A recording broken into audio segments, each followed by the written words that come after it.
And he started just yelling, "Why are you here? A journalist? Are you a journalist?" I was like, "No, journalist, spy."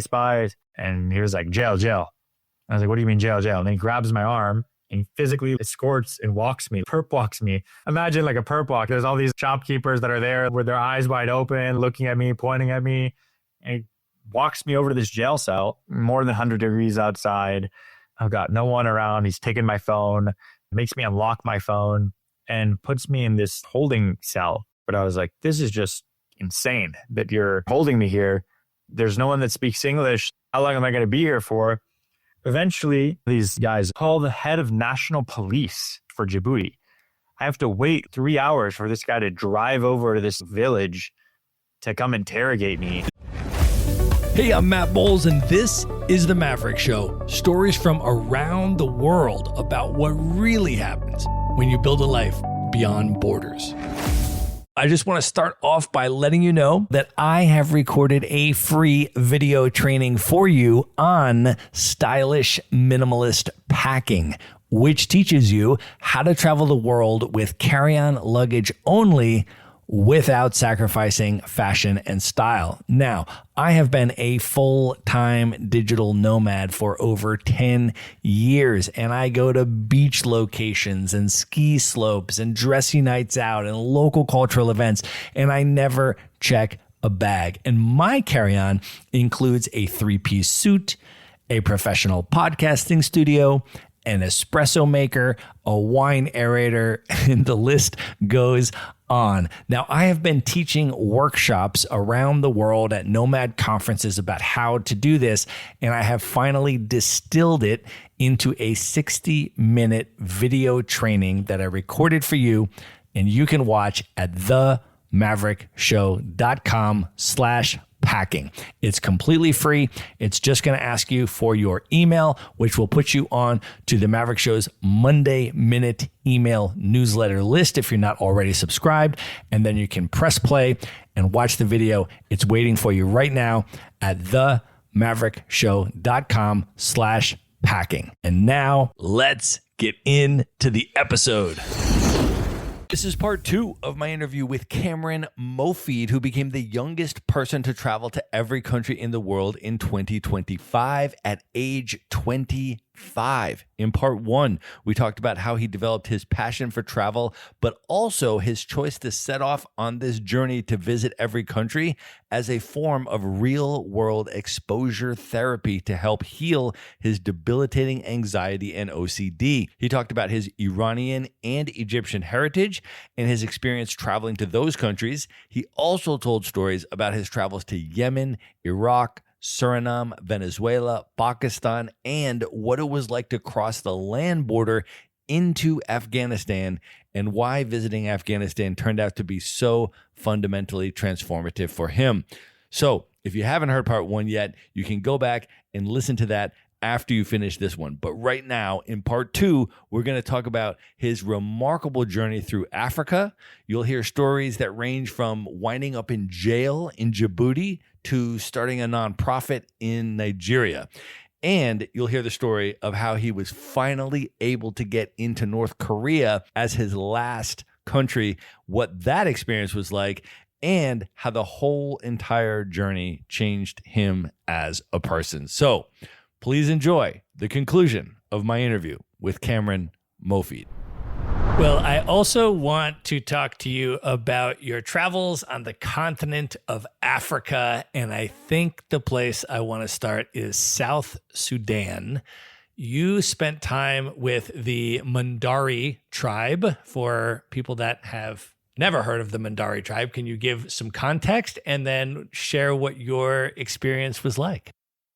So the Mundari are a pretty famous nomadic tribe of South Sudan, and they have very, we can say, unique traditions. So one of those is they shower with the urine of the cow. They believe that it's an antiseptic, so that it can protect them from different diseases and germs. I'm not a doctor, so I can't tell you one way or another. And then they also use the cow dung as mosquito repellent. So they burn these piles of cow poop, they light it on fire, they take the ash, and they put it all over their entire bodies. So they bathe in the cow pee, and they put all the cow poop on themselves, essentially. And the reason that this is shocking and important is not just because of how crazy the tradition is, but you have to remember, for someone with obsessive compulsive disorder who would freak out if there was a fly in my room or my phone were to touch the floor, going to a place like this was my literal worst nightmare, right? I remember telling myself, okay, exposure therapy, I'm pushing myself. This is obviously a crazy extreme, maybe the most extreme that I got on the whole trip. But I was like, all right, I have to go when I'm in South Sudan. These guys are famous. I've got to go see this tribe. I show up and it's hazy everywhere. There's cattle moving through the smoke and the ground is covered with these piles of cow poop. And I remember literally walking around and in between these piles like it was a minefield, like tiptoeing around them like it was a minefield. And just thinking to myself, like, this is so far from the beautiful beaches in Fiji and in Seychelles that I had hoped to see later on in my journey. So I'm in this camp, just walking through, and I see one of the Mundari guys walking towards me.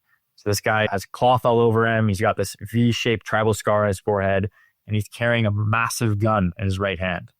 Massive gun. And he stops right in front of me, and he puts his finger on my chest, which is his way of asking for my name. So I give it to him. And then he taps his own chest and he says, "My name is Buyu." And I guess once the introductions were done, this guy moved into part 2 of this guy's plan, which was trying to get me to smear the cow poop on my face as an initiation ritual for me being there with this tribe. So I'm staring at this guy and I'm like, there is no way in hell that I am smearing cow shit on my face. It is not going to happen. And this guy, he's mischievous looking. You could tell he was a mischievous class clown of his friend group. And he's just standing there refusing to let me leave, pointing at the poop with his gun. He's pointing at the poop with his gun. And he's pointing at me with his gun. I'm like, don't point at me with your gun. Just chill out. And so I get down and I'm staring at this pile of ash. It's steaming. You remember, it's like 115 degrees outside. The ground literally is cracking from the heat. That's how hot it is. Ash kept drifting into my face. So I'm just about to put the dung on my face. I'm standing there and then my hands just freeze. I'm like, I cannot put my hands in this cow poop. It is not going to happen. And then this guy drops his rifle, gets right next to me, grabs my hand, interlaces his fingers between mine, and then just shoves it into the pile of poop. Just shoves it deep in there into the ash. And then he smears the ash on his face.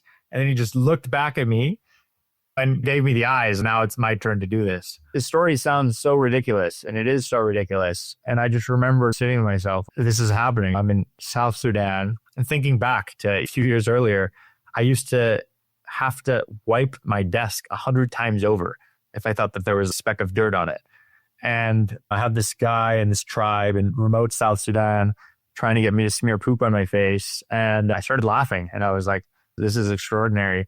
And I said, fuck it. And I did it. I just remember it was horribly disgusting. I'm not going to shy away from that. Absolutely awful. And I don't recommend anyone do it. But in my specific case of trying to overcome OCD, I just think how far I had come and that this exposure therapy was working, that I willingly was able to smear cow shit on my face.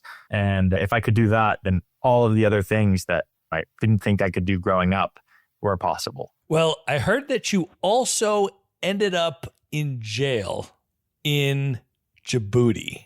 Can you tell that story? What happened?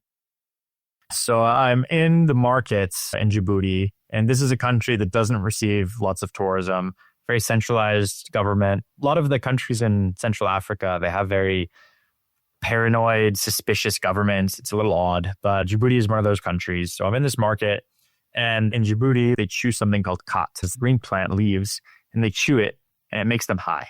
So it's Somalia, Ethiopia, Djibouti, Yemen, I believe, is where they're mostly using this stuff. I thought it was interesting, especially in a country where alcohol is forbidden, strict Muslim country, no drugs, but they're chewing this stuff to get high. So okay. So I went to take pictures, but they don't like pictures. So I was trying to secretly take some with my phone, clearly not doing a very good job. I obviously stick out. I don't look Somali at all. I'm 6'3", lanky guy, a bit, maybe clumsy looking, very obviously trying to secretly take pictures of this khat to this vendor. And she looks up and she sees me, and then the shopkeeper next to her sees me, and I see them walk over to someone and they just keep walking. And the next thing I know, one of the police officers comes over to me and starts yelling and asking me for a visa and passport. And I don't keep my passport with me when I'm walking around. I keep that in the hotel. So I didn't have that. And then he asks phone picture, and he sees the picture that I had secretly taken of this cot, which again wasn't a big deal, but it deeply offended him and upset him. And he started just yelling, "Why are you here? A journalist? Are you a journalist?" I was like, "No, journalist, spy. What are you talking about, journalist, spy?" The next thing I know, there's 10 shopkeepers surrounding me, like pointing at me, yelling. And I'm like, what is going on? These people are super aggressive and hostile. Obviously, I take fault when I need to. I shouldn't have done that. But this was a crazy reaction for a picture like this. And I thought that they were just going to be like, okay, leave and get out of here and delete the picture. And he was like, jail. I was like, what do you mean jail? And then he grabs my arm and he perp walks me. Imagine like a perp walk. There's all these shopkeepers that are there with their eyes wide open, looking at me, pointing at me. And he walks me over to this jail cell, more than 100 degrees outside. I've got no one around. He's taken my phone, makes me unlock my phone, and puts me in this holding cell. And I was just like, you've got to be kidding me.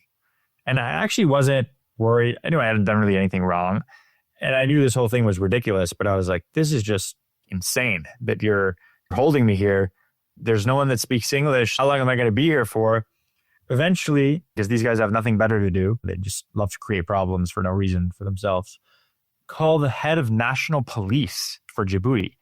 I have to wait 3 hours for this guy to drive over to this village to come interrogate me. I'll admit I'm a stupid tourist. I'll gladly admit that. You look at my camera roll and selfies of me in front of a volcano in Djibouti. Would any serious spy take pictures like the ones that I've just presented to you? Eventually, he realized I was not a spy or a journalist, just a very dumb American tourist. Told me that he never wanted to see me in Djibouti again, and they let me out after half a day. But talk about creating issues out of nothing. Talking about creating problems out of nothing, and that pretty much sums up, for those that haven't done any backpacking or overlanding around most of Africa, this is a perfect anecdote to describe situations that you would face, problems for no reason. Well, I also want to ask about your experience going to Somalia. Can you share where you went in Somalia and what you experienced there? It's cool because I had actually been to Somaliland earlier in my travels when I was too scared to go to Somalia. But then I'm wrapping up the trip to every country. And I'm just thinking to myself, I didn't want to do any exemptions. I didn't want to do anything that could have been one country. But Somaliland operates completely autonomously. And I was like, you know what? If I'm going to go, I got to go to Mogadishu. I arranged this trip. Somalia is very unstable. I think everyone knows that. But situation has improved over the last 10 years in Mogadishu. It's still bad, but it's improved. And it's relatively stable. So for a few weeks before the visit, I booked the trip, no incidents, everything's fine. I fly over there, relatively smooth. I arrive. First day, everything is normal. It's a chaotic African city. There's markets and motorbikes and tuk-tuks everywhere, but nothing like I had not experienced. And then I get a notification from the US Embassy, an alert or a notification from some article maybe that there was an attack. Mortar attacks had hit close to the presidential palace. And then the US Embassy comes out with a statement that they have intel of more attacks across the city, which could include the airport and government buildings. You should notify loved ones of your safety. Cherry on top, they put in there attacks could include car bombs and suicide bombers. So then this stuff is all happening. I'm freaking out. And then the international airport shuts down. So every airline cancels their flights. Mogadishu is like a 2-day city. Most people that go, they're there for 48 hours. So my flight gets canceled with Ethiopian Airlines. Can't reach any customer service, anything. They didn't even rebook me. They just canceled the flight straight up. And I have a dear friend of mine, Barry Hoffner, who is an amazing traveler, has visited virtually every country himself, and most reasonable, well thought out person I know. So I get back to the hotel room. I'm freaking out. I call Barry. Barry, what do I do? What the hell do I do? And Barry says, you should get the hell out of Somalia. I said, well, thank you, Barry. Thank you very much for that kind and helpful advice. And he said, as soon as you can find a flight out of there, leave.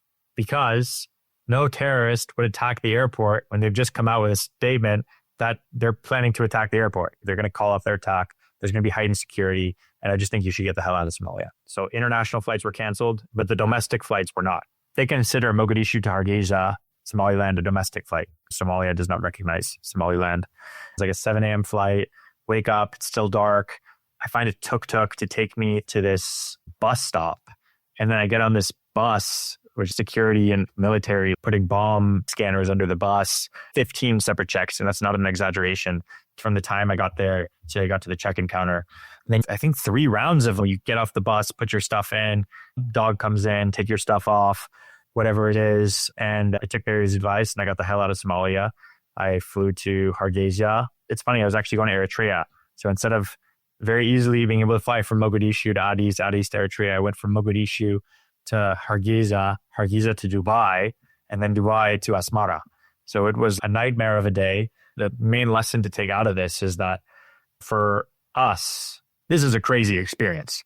Being in Somalia during this Al-Shabaab thing and the airport shuts down and you got to find a way in the middle of the night to take a flight north. But for people in Mogadishu, this is just life. I think 2 months after I left, there was a mass shooting on the beach. 100 people died, same beach that I'd visited when I was in Mogadishu.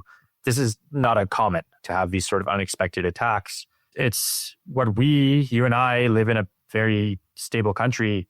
For most of the West, it's the same, but that reality doesn't exist for billions of people around the world. People that come from countries of war, economic crisis, political corruption. And it becomes very hard to plan your life ahead when you're always having to deal with these sorts of things. So I think seeing how resilient people are to keep moving through their lives in that way is something that really stuck with me. Well, I know that the country of Nigeria has developed a huge place in your heart and your life.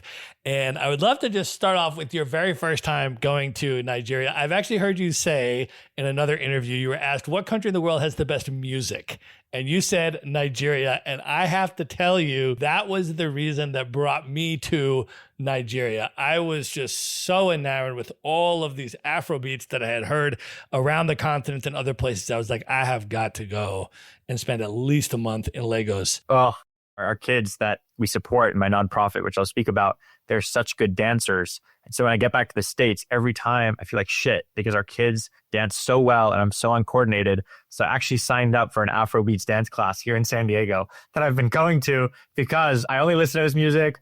Our kids are amazing dancers. No shame. I got to learn how to do it. So that's my quick side note. But Nigeria has a very important place in my life and in my heart. It's my 115th country. So kind of midway through the travels. And I visited this slum called Bakoko. So pretty well known in travel community as a place that people visit when they go to Lagos.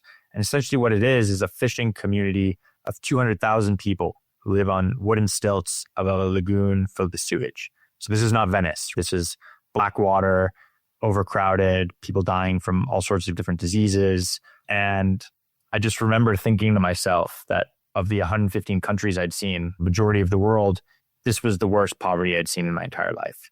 Shocking. And so I visited a school built above the water, primary school, and it was totally underfunded. So there was teachers had not been paid in months. Kids had uniforms full of holes, no shoes, no backpacks, a lot of cases. The lights were flickering from a generator that was half working. Not to sound trite that people that have little are the most happy, but I just couldn't wrap my head around how these kids living in these sorts of conditions were like smiling and laughing and just so happy to be there. And one of them actually told me that he considers himself lucky because all the other kids in Makoko, they can't go to school. And he's one of the only few students that's actually in school. And I felt a responsibility to support in some small way. So I started a GoFundMe when I left, raised $1,000 for school supplies. Again, I was 22. I didn't have any friends with real jobs. So a lot of the donations were like $10 from college kids, $20 from college kids, $5, whatever. Some people I'd met on my travels. And we raised a few $1,000s. It was awesome. We got a lot of support. I was posting on my Instagram. Still to this day, don't have many followers, but at the time, I think I had 1,000 followers. So really, for how big my reach was, I was really inspired that we were able to get so many people that were receptive to the goal of the fundraiser. And I'm wrapping the fundraiser up. I actually send out the thank you message on GoFundMe. We put up a little board where all the people's names who had donated were. And I wake up the next morning to a $45,000 donation from Kyrie Irving, an email that says donated. I thought it was a scam. Then I get a call from the Dallas Mavericks and they confirmed that donation. I'd reached out to them. They called me. They confirmed. And then I got some calls from ESPN and NBA, and they wanted to do a story about it. And then we got even more donations. We wound up raising, I think $60,000 or $70,000, something like that with this GoFundMe. I was like, okay, I'm traveling for the next couple years. This is right after I finished my MBA. I have some time to be able to invest in a project like this. And it's a community that I was very inspired by. So I decided to create a nonprofit to turn that generosity of people from all over the world into opportunities for those kids. And that was the start of Humanity Effect. And it's been a life-changing experience to be able to be involved in that community. We built a second school. We fully funded the first school, remodeled it, paid all the teachers. We built a second school, so supporting 750 students between those. Then we did an orphanage. So there was like an empty building that kids were sleeping on wooden planks. We got beds and mattresses and fans and pillows and books and lights and all that sort of stuff so they can live comfortably, of course, in the context of Makoko. And then a medical center. So we found that 10% of our students were orphans. And so we found that a lot of the parents were dying from preventable diseases. So we built a medical center from the ground up. We had a nonprofit in Florida that was working with us to do that. We had a medical mission just last year. So we sent a team of doctors and nurses to do some stuff. They took even some patients from Makoko, from the medical center, onto the mainland and did operations on them. This organization was really growing at an amazing rate. It had plans to expand, to build more schools, to keep investing in opportunities for those kids and the people living there. And then this past January, everything changed. The government signed a contract with a local developer to build luxury hotels and condos, have a mega city, because it's in the water, but it's based right next to the wealthiest part of Lagos. And that just goes to show the contrast you have in Nigeria. You have Makoko, people living off less than $1 a day. 10 minutes away, you have $15 million homes. So the government came in and demolished all of these homes. They tore down our orphanage.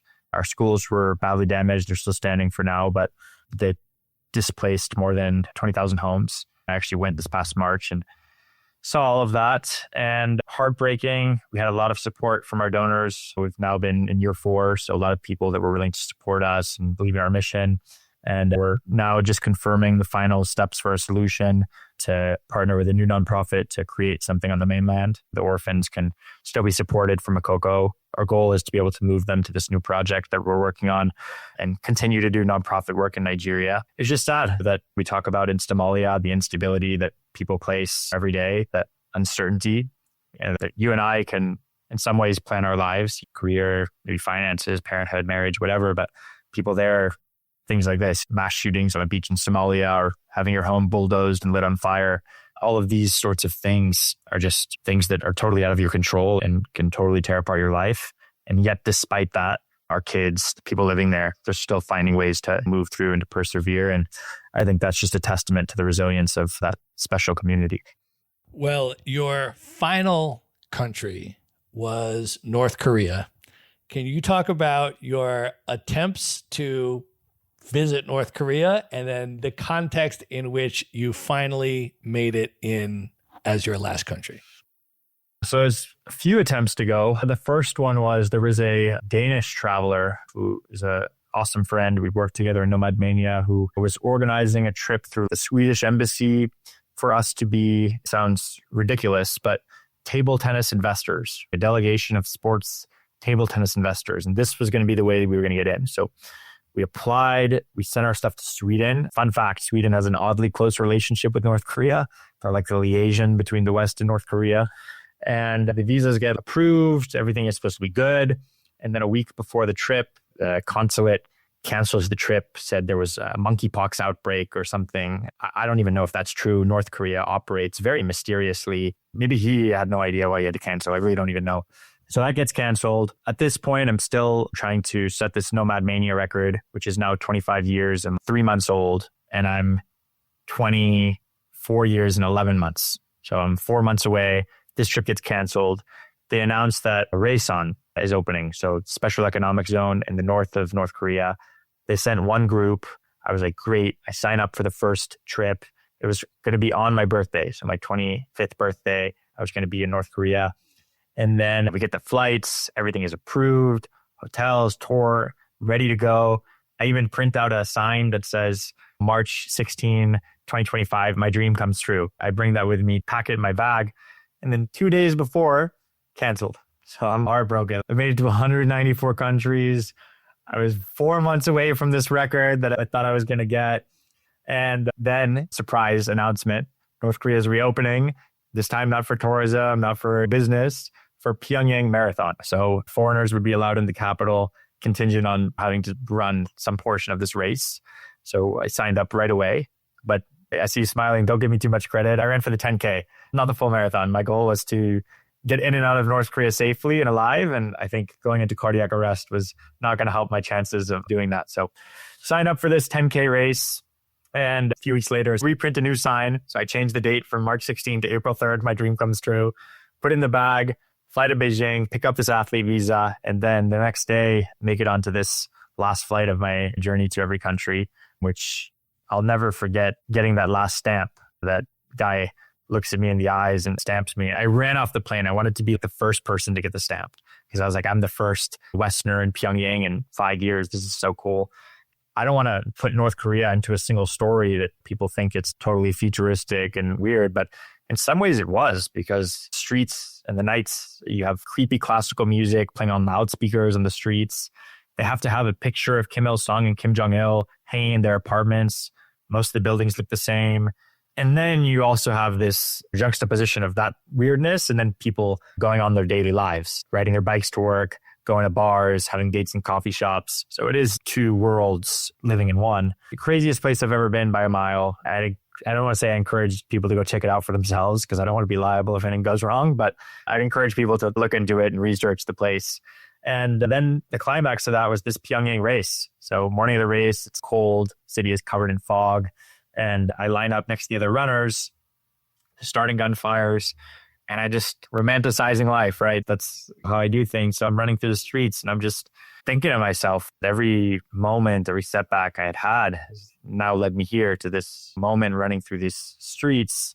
And I went from not being able to pick up my phone off the floor, wiping my desk a million times, having an anxiety attack if there was a fly in my room, to visiting 195 countries. I am proud of myself to have been able to do that on my own, to be able to say that I accomplished that.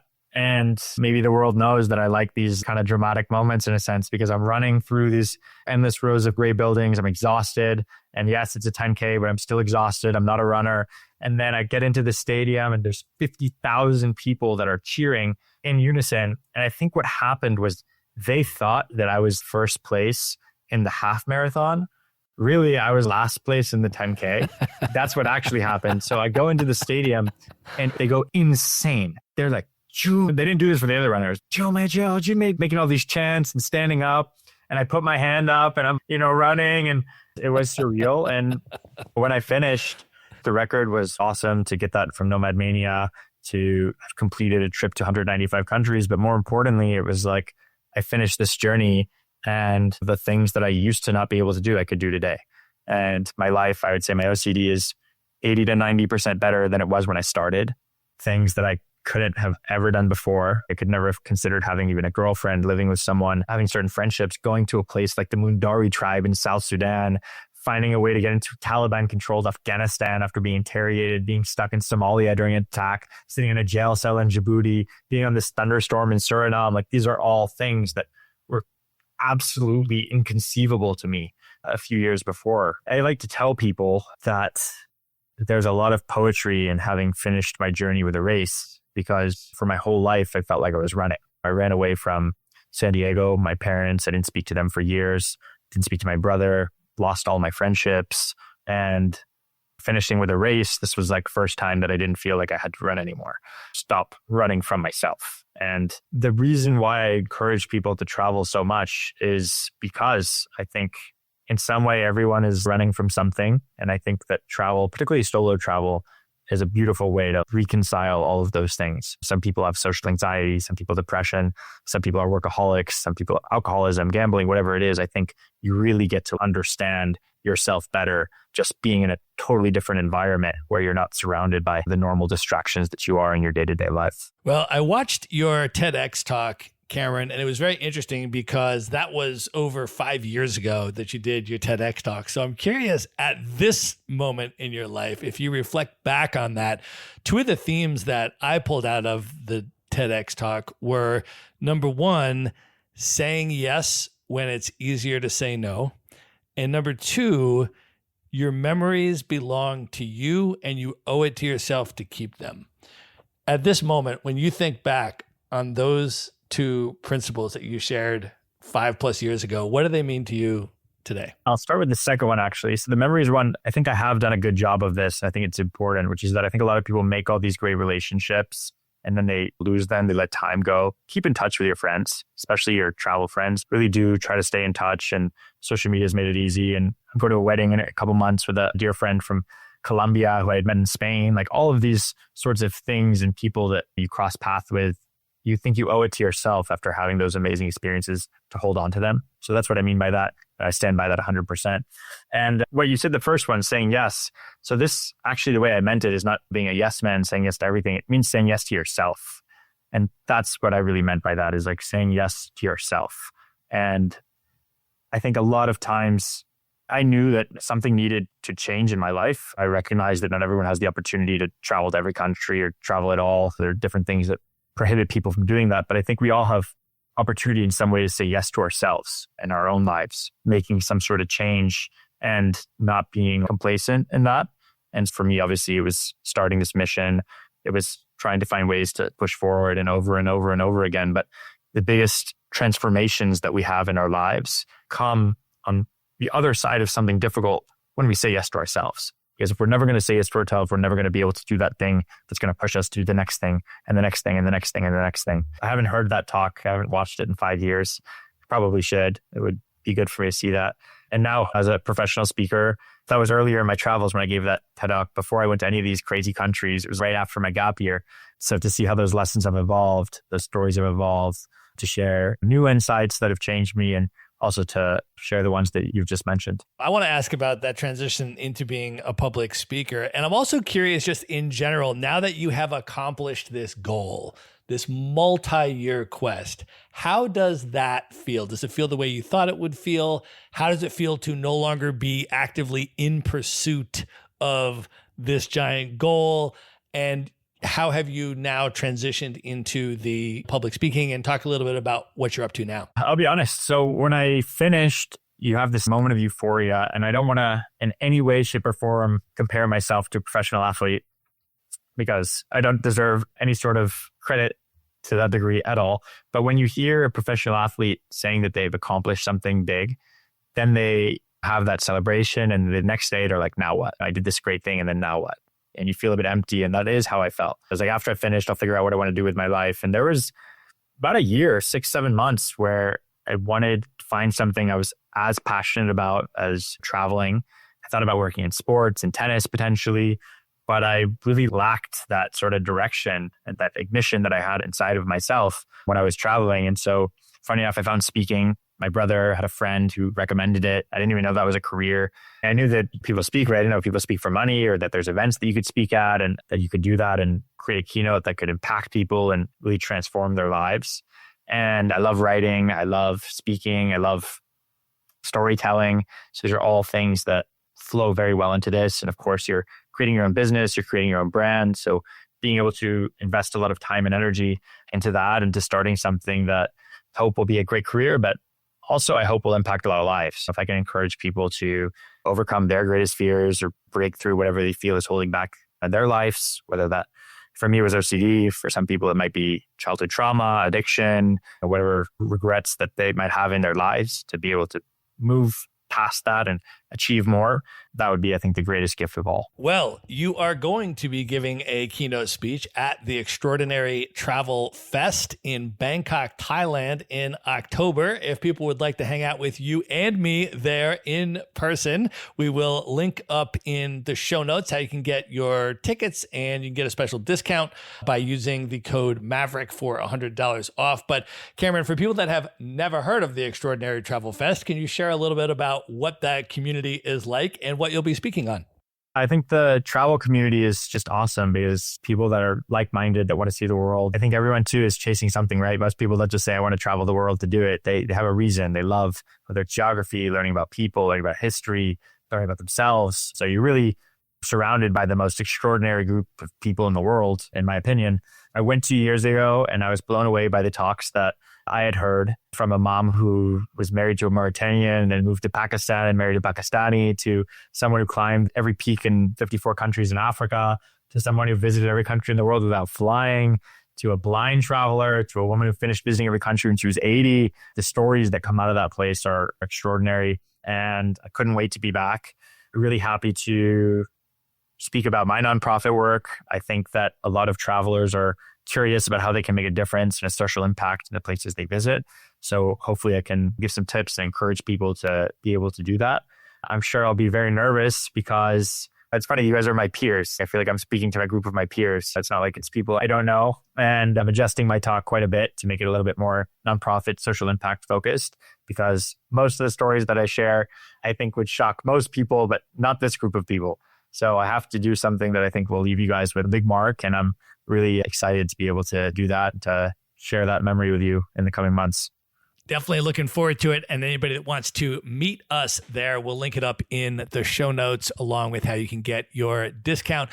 Cameron, when you now think about the future, you've already been to every country in the world. What role do you envisage travel playing in your life moving forward? What does travel mean to you today? It's always going to be such a part of my life. I can't imagine there'll be another stage in my life that I'll travel as aggressively as I did when I was younger. But I did my first solo trip in a year in Indonesia a few weeks ago. And I was like, wow, again, I just love the adventure. I got stuck in a fishing boat in a storm and just things like that really expand your worldview. Just so many things that travel can do. It lights my heart on fire. And I hope to be able to share that with more friends, encourage my friends who are not travelers, maybe from San Diego, to do a trip with me, keep traveling with people from the travel community, keep reconnecting with people I've met on my travels and going back and visiting them. I think now a big change is that I love going back to the places that I really love. First time around, obviously you have the mission to visit every country. This time it's like, okay, maybe I won't have any trips planned to Chad anytime soon, but absolutely going to see friends in Thailand, where we have our festival coming up, across Europe and Spain and Italy and Brazil and Argentina and Venezuela. So going back to the countries that I really love and being able to make more memories in those places. Well, Cameron, I think that is the perfect place to end the main portion of this interview. And at this point, are you ready to move in to the lightning round? Let's do it. All right. The lightning round. What is one book that you would recommend that people should read? I would say Belonging to the World by Barry Hoffner. I'm biased because I know him, but it is such a beautiful book about using travel as a way to reconcile with grief. So I recommend it to everyone. All right. What is one travel hack that you use that you can recommend? I would say points, your credit card points, and use them for flights. And then also I go to Booking.com, Skyscanner. These are maybe basic stuff for you, but I think for people maybe who haven't traveled so much, make sure to check all of these different things. All right. Who is one person currently alive today that you've never met that you'd most love to have dinner with? Just you and that person for an evening of dinner and conversation. Jay Shetty. I listen to his podcast every day when I walk on the beach. So absolutely him. All right. Knowing everything that you know now, if you could go back and give one piece of advice to your 18-year-old self, what would you say to 18-year-old Cameron? Don't care about what anyone else thinks about you. All right. You've been to every country in the world. So I want to ask for 3 maybe underrated or less well-known destinations that you would most recommend other people should definitely visit. Palau, which is a slice of heaven on earth. We're going to say Venezuela, specifically Canaima National Park, real life avatar. And let's go with another tropical island, just because that's my vibe, is Sao Tome and Principe. This is a very underrated country, less developed, but shockingly beautiful. It's funny, I told someone to go there for their honeymoon. They say it looks like Jurassic Park. And they said, I can't believe you told me to go to Jurassic Park for my honeymoon. But it is that sort of beauty and landscape. So definitely recommend. All right, you've been to every country, but you haven't been to every place in the world. And I'm curious for you now, what are 3 bucket list destinations or experiences that you haven't yet been to that you would love to visit or experience? Ooh, okay. I like this question. Let's go with the north of Pakistan, the far north, like Kunzar Valley, all of these sorts of places. Looks like such dramatic interstellar-like landscapes. And then we'll say Lalibela in Ethiopia. I love history and learning about religion. So it's just a very sacred, important place. And lastly, I was able to go to Antarctica for the first time in February, but I've seen that people have gone to the South Pole. That's like a daring adventure. Maybe one day I'll be able to make that happen. Amazing. All right, man. And I didn't tell you I was going to ask you this, but to close this out, based on our conversation, I feel like we need to put people on to some Afrobeat artists that they can go and listen to. Can you name your top 5 favorite Afrobeat artists? Burna Boy is my number one by far. He's got a bunch of hit songs. Davido is awesome. Let's go with Rema. Let's go with Ruger. And then 5th and final, Omalai. Afrobeat just makes you want to dance. That's all I can say. It just makes you want to get up and dance. Burna Boy is my number one by far. I actually saw Burna Boy perform live in Ghana in December 2022. It was unbelievable, man. And it was amazing. The first time I went to Ghana was 2019, and I was there for a month, and I was there in the off season, and I was just blown away by everything. And I can remember standing on Labadi Beach at the Sunday beach party they have. There's like 5,000 people out there, DJs lining the beach. And this is all just local people. And people were like, you got to come back in December. And I was like, how can it possibly be more lit than this? Like, this is unbelievable. And they're like, just come back in December. I was like, okay. So 2022, I came back in December, and that's when they had Burna Boy headlining, and they had, I mean, everybody else was there. I mean, Fireboy DML, like the whole lineup was there. It was just unbelievably spectacular memories. So I am so glad that you have fallen in love with the music as well, my friend. All right, Cameron, at this point, I want you to let folks know how they can find you, how they can follow you on social media, how they can check out your website if people are interested in potentially hiring you for a speaking engagement. How do you want people to come into your world? So CameronMofid.com, that's my website. I'm sure we can put that somewhere, Matt, and have all my speaking information about my different keynotes, perhaps some media that I've done for people to take a look at. Very active on Instagram, Cameron Mofid. So share lots of travel tips through podcasts I've done, and hopefully share some stories on there about different places that people can visit, share my travels on there. And LinkedIn as well, Cameron Mofid. People can connect with me and friend me there. And I would be happy to explore speaking at any schools, organizations, companies that might be interested in having someone share some pretty cool travel stories. Amazing. We are going to link all of that up in the show notes. So folks can just go to one place at themaverickshow.com. Go to the show notes for this episode. There you'll find direct links to everything we have discussed in this episode, including all the ways to find, follow, and connect with Cameron, and how to get your ticket for the Extraordinary Travel Festival if you would like to come hang out with us in person, and you get a $100 discount with the code Maverick. Cameron, this was amazing, brother. Thank you so much for coming on the show. Thank you for having me, man. Can't wait to see you in Bangkok. All right. Good night, everybody.